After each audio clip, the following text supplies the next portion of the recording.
Welcome back to Ginger at Large. I am a leaner, meaner walking machiner out here at my park where we do our daily, hopefully one day, walks at the park, which my personal trainer Winston would be very, very happy to do because he loves the park.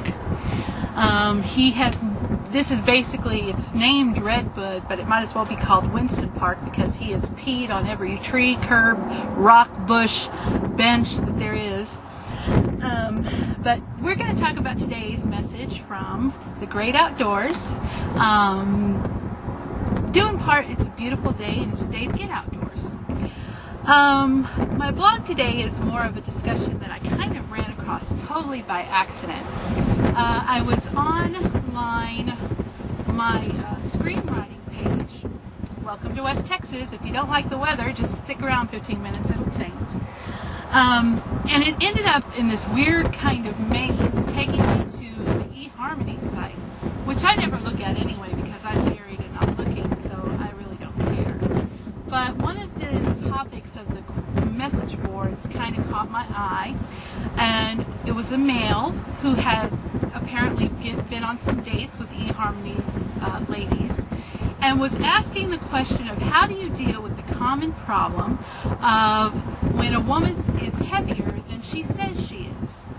The first person he met was heavy and not very interesting, so he never would have called her back anyway.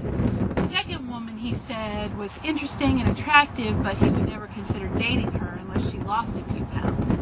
To which I hope she tells him, you know, get lost, buddy, because there's plenty of quality guys out there who will accept you as you are, and you don't have to change for them, including the one who got lucky enough to marry me.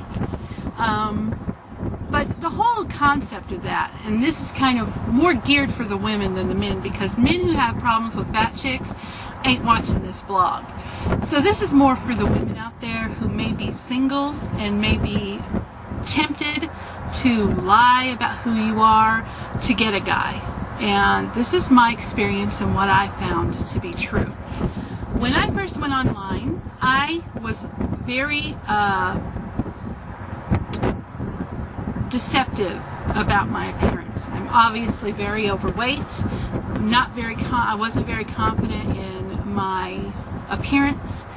And so I kind of had an online persona for a while where I was someone else, thinner, sexier, and had a lot of guys have attention. Because in a chat room, through my words, I came across as very confident and sexy. And so a lot of guys were attracted to that. And what I found out was when guys thought that I was thin, the kind of guys that would come to me would be not the kind of guys that you would think. They were either overweight themselves, a lot of them were old, a lot of them were married, a lot of them weren't optimum physical attraction, but they were going for the ones who were optimal physical attractiveness. And I finally got enough guts to be myself, because lying, you never meet anyone quality anyway, because the good ones are going to be pissed off you lied, and the bad ones are going to not want you because you're fat. It's not a good deal. It's not a good way to meet people. So when I finally decided to be honest and was saying that I was a big, beautiful woman, the guys I was getting, good-looking guys. It's amazing. I mean, handsome, movie star, attractive guys were interested in me. And it's the same today. I still have good-looking guys who approach me online, and, you know, the guys who wouldn't, I don't need them anyway. So if you're a single girl out there who thinks you gotta lie to get the right guy, turn around and look at my husband. I don't know if I got it here.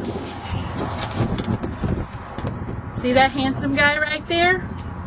He loved me from the beginning to the end, and I didn't have to change one thing. Nope. So I'm telling you, if you're a lady out there who's trying to meet a guy and you don't think you're attractive enough to land the right kind of guy, you're wrong. The quality man will love you just the way you are anyway. And there will be no problems of you being heavier than you said you were going to be. Be confident in who you are, flaws and all, you're going to attract the right guy. And that's it for today.